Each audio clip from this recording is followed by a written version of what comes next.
They came with movers to throw me out of my own home, but what they didn't know was that I owned the roof over their heads. When I walked into the courtroom that morning, my daughter, Dawn, rolled her eyes and whispered something dismissive to her husband, Dave. But then something extraordinary happened. The judge looked up, froze completely, and murmured in disbelief, "It's her." The entire courtroom fell silent. None of them had any idea who I really was until that moment. That trial changed everything. My name is Maeve. I am 69 years old, and until a few months ago, I was just a regular, everyday grandma. Each morning, I woke up at 6, brewed my coffee in the same chipped mug I'd used for 20 years, and looked out the window of my small kitchen as I watered the African violets my late husband loved so much. It was a simple, predictable life full of small rituals that gave me peace. For 45 years, I was the mother who sacrificed everything for my only daughter, Dawn. I worked nights cleaning offices, sold homemade cupcakes on the weekends, and sewed clothes to make a few extra bucks. It was all so she could go to college and have the life I never had. When she married Dave, an arrogant man who never said a kind word to me, I swallowed my pride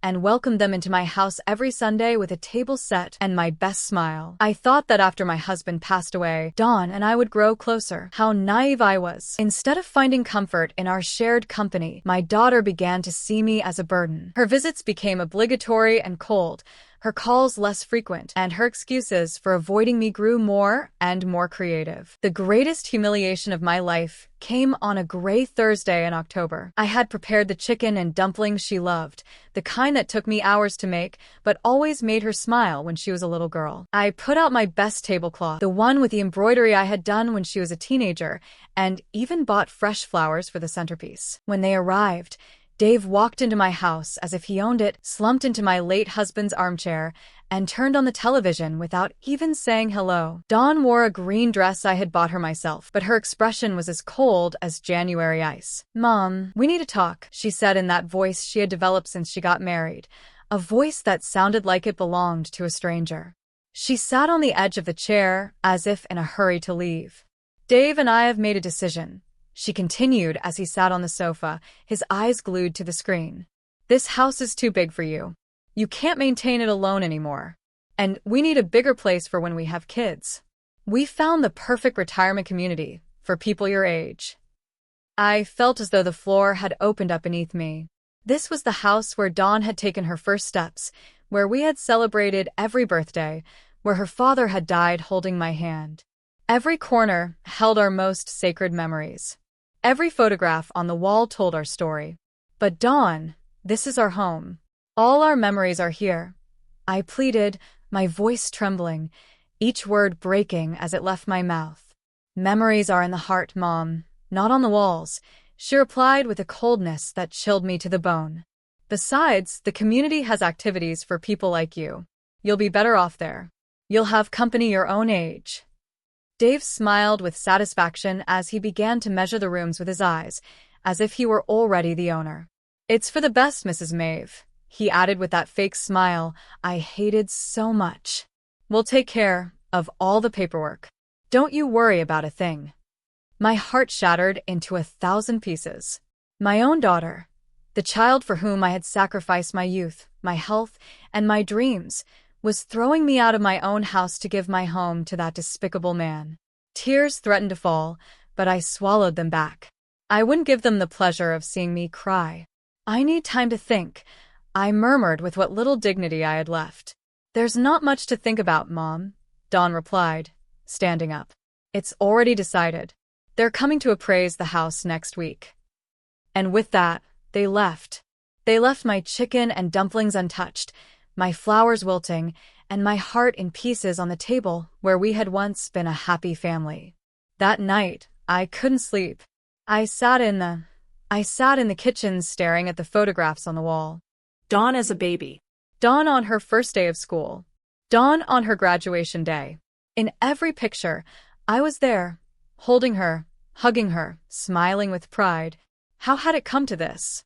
How had the girl who once told me I was her hero now treat me like trash? The following days were a nightmare. Dave brought a real estate appraiser without warning, a man in a gray suit who walked through my house as if it were an object for sale. He took notes, measured rooms, and talked about potential and necessary renovations as if I weren't even there. Dawn accompanied him, nodding at every disparaging comment about my home. "The pipes are old," the appraiser said. "And these kitchen tiles are dated. You have to change everything." My husband had put in those tiles with his own hands when Dawn was 10 years old. Each one represented hours of work, love, and hope for our future. But to them, they were just obstacles to their new life. The humiliation reached its lowest point when Dawn brought home brochures for the retirement community. "Look, Mom, it has beautiful gardens and they have bingo on Tuesdays," she said in that fake voice she used when she wanted to convince me of something.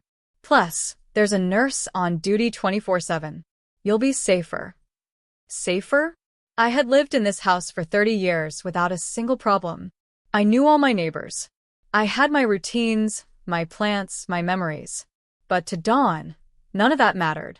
All that mattered was that I get out of her way. The day I least expected it, they arrived with papers. Dave walked in like he was the owner, followed by Dawn and a man who introduced himself as a lawyer. "Mrs. Maeve, we have all the documents prepared for the transfer of the property. We just need your signature." "Transfer?" I asked, confused. "I thought you were going to sell the house." Dawn avoided my gaze. "Well, Dave and I decided to keep it. It's better for the family to hold on to properties." That's when I understood everything. It wasn't just that they wanted me out. They wanted to take ownership of my house, the legacy my husband and I had built with so much effort. It was a robbery disguised as filial concern. "I'm not signing anything," I said with the firmest voice I could muster. Dave stood up abruptly, his face completely changed, revealing the aggression he had always kept hidden when my husband was alive. "Ma'am, you're no longer in a condition to make decisions. Dawn is your only heir, and she is acting in your best interest. This is my house," I yelled, surprising myself with my own strength. "And I'm not leaving." "Mom, don't make this harder," Dawn murmured, finally showing some discomfort. "You know you can't keep living alone. Last week, you forgot to turn off the gas stove." It was a lie. I had never forgotten to turn off the gas.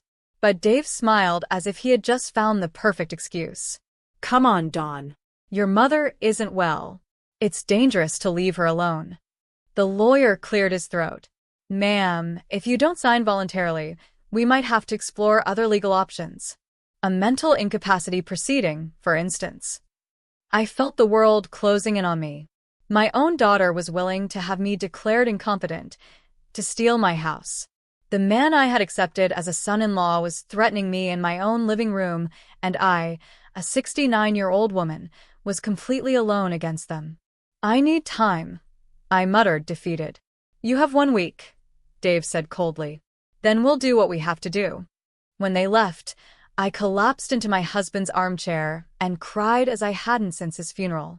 I cried for the daughter I had lost, for the home they were taking from me, for the life that was crumbling around me.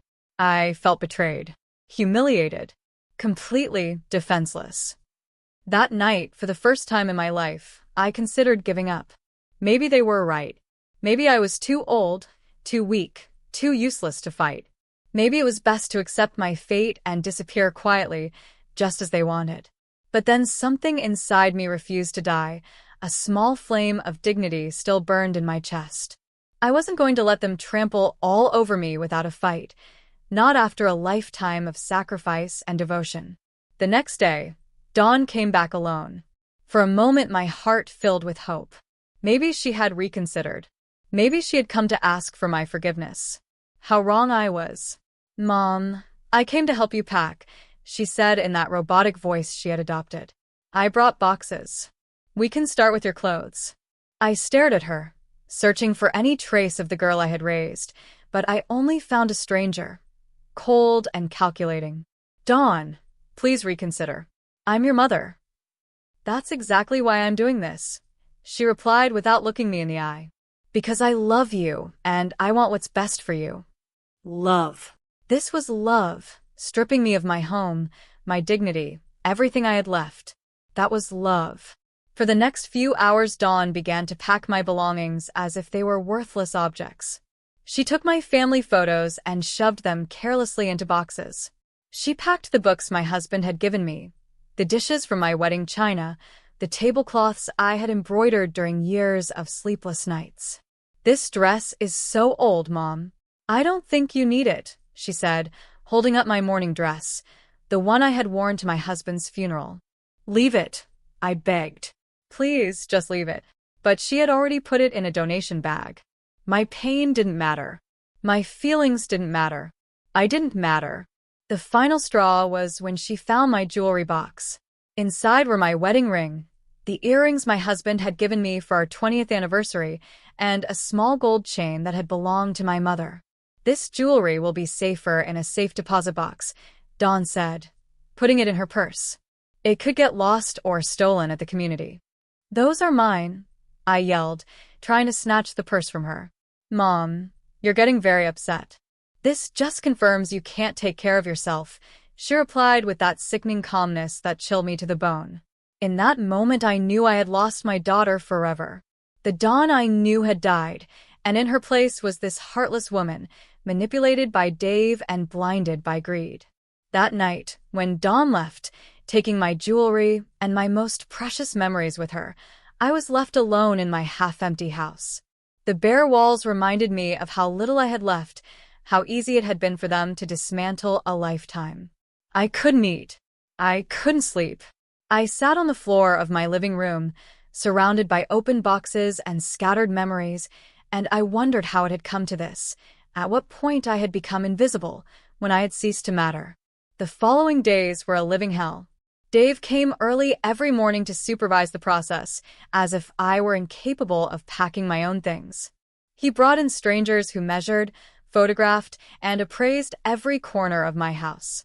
They talked about me as if I weren't present, as if I were an old piece of furniture that needed to be removed. "The lady will have to speed up the process," Dave said to Dawn.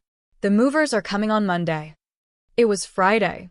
I had 3 days left in the home where I had lived for 30 years, where I had raised my daughter, where I had loved and been loved. "What if I don't finish packing?" I asked in a whisper. "Don't worry, Mom," Dawn replied without looking up from her phone. "The movers will take care of everything. Just take what's essential." "What's essential?" I thought, as if an entire lifetime could be reduced to the essential. That afternoon, after they left, I walked through my house like a ghost. I touched the walls my husband had painted.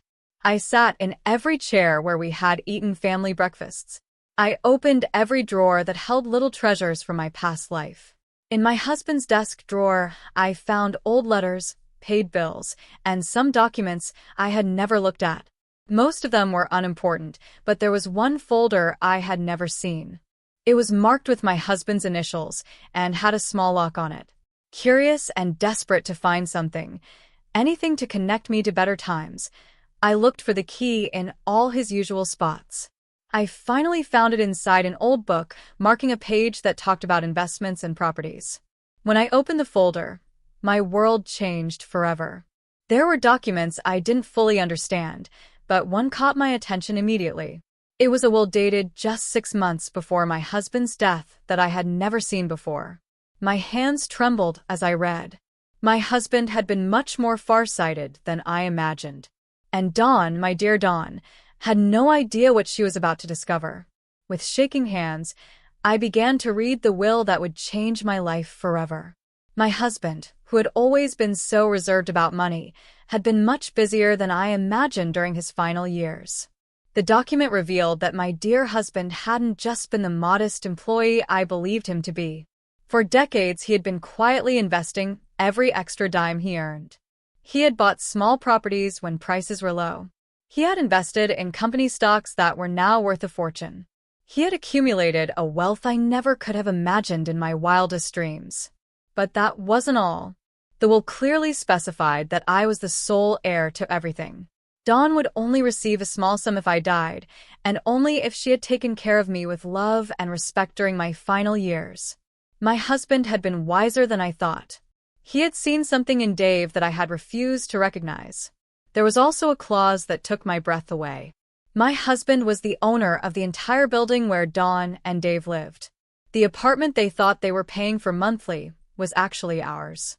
All the tenants in the building were paying rent to us, and that rent had been automatically deposited into an account I knew nothing about. With trembling fingers, I searched through the papers until I found the bank statements. The amount was astronomical. For 2 years since my husband's death, I had been living as a poor widow while a fortune was accumulating in the bank. There were more surprises. My husband owned shares in the company where Dave worked, not just minor shares, but a significant enough stake that he could practically influence the company's decisions. There were also investments in restaurants, small businesses, and even a large piece of land on the outskirts of the city that was now worth millions. I read and reread every document, every contract, every certificate. Everything was there, perfectly organized and legal. My husband had built a silent empire, and I was its empress, without even knowing it. But what impacted me most was a personal letter I found at the end of the folder. It was in my husband's own handwriting, addressed to me. My dearest Maeve, the letter said, if you are reading this, it means I am no longer with you, and you have found this treasure I kept for you. Forgive me for not telling you while I was alive, but I wanted it to be a surprise for your golden years. You always worked so hard. You always sacrificed so much for Dawn and me that I wanted to make sure you would never want for anything. Tears began to roll down my cheeks as I continued reading. I must also confess something. I never completely trusted Dave. There's something about him I don't like, an ambition that worries me. That's why I structured everything this way. If Dawn takes care of you and respects you as you deserve, she will have a comfortable life. But if she ever treats you badly or tries to take advantage of you, you have all the power to protect yourself. My husband had foreseen exactly what was happening. He had seen right through Dave from the beginning and had prepared my defense before he died. Use this power wisely, my love. Not to hurt, but to protect yourself and to teach. Deep down, Dawn is a good person. She's just confused. But if you need to defend yourself, you now have the tools to do it. Signed, your husband who loves you for all eternity. I sat on the floor of my living room, surrounded by documents worth millions, crying for the wise man I had lost and for the daughter I was about to lose. But for the first time in months, they weren't tears of defeat. They were tears of gratitude, of hope, and yes, also of silent satisfaction. Dawn and Dave thought they were stripping me of everything. They had no idea that I owned the building where they lived, the shares of the company where he worked, and properties all over the city.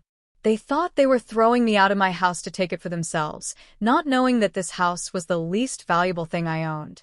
That night, I didn't sleep. But for the first time in weeks, it wasn't because of sadness. It was because my mind was working, planning, calculating. My husband had given me more than money. He had given me power, and now I had to decide how to use it. Monday morning arrived with a light rain tapping against the windows. Dawn and Dave showed up early with the movers, expecting to find me packed and ready to leave. Instead, they found me sitting calmly in my living room, my favorite armchair, sipping tea as if it were any other day. Mom, what are you doing?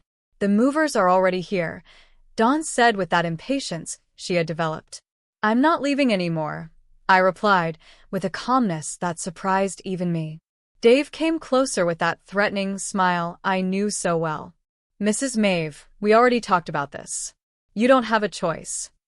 I looked him straight in the eyes for the first time in years. You're right, Dave. I don't have a choice. But it turns out you don't either.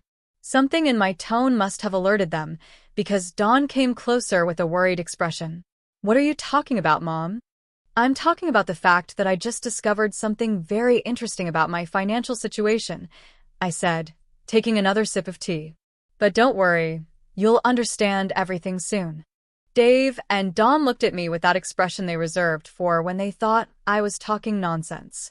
But I was no longer the same scared woman from the week before. I had a plan and, most importantly, I had the power to execute it. Mom, enough with the games, Dawn said, irritated. The movers are waiting, and they have other jobs after ours. Then they can leave, I replied calmly, because they're not moving a single thing here. Dave stood up abruptly. Ma'am, I don't think you understand the situation. You no longer have a choice in this matter. On the contrary, Dave, I think it's you who doesn't understand the situation. I slowly rose from my chair and walked to the desk where I had left some of the documents I had found. Not all of them, just a few I needed for this conversation.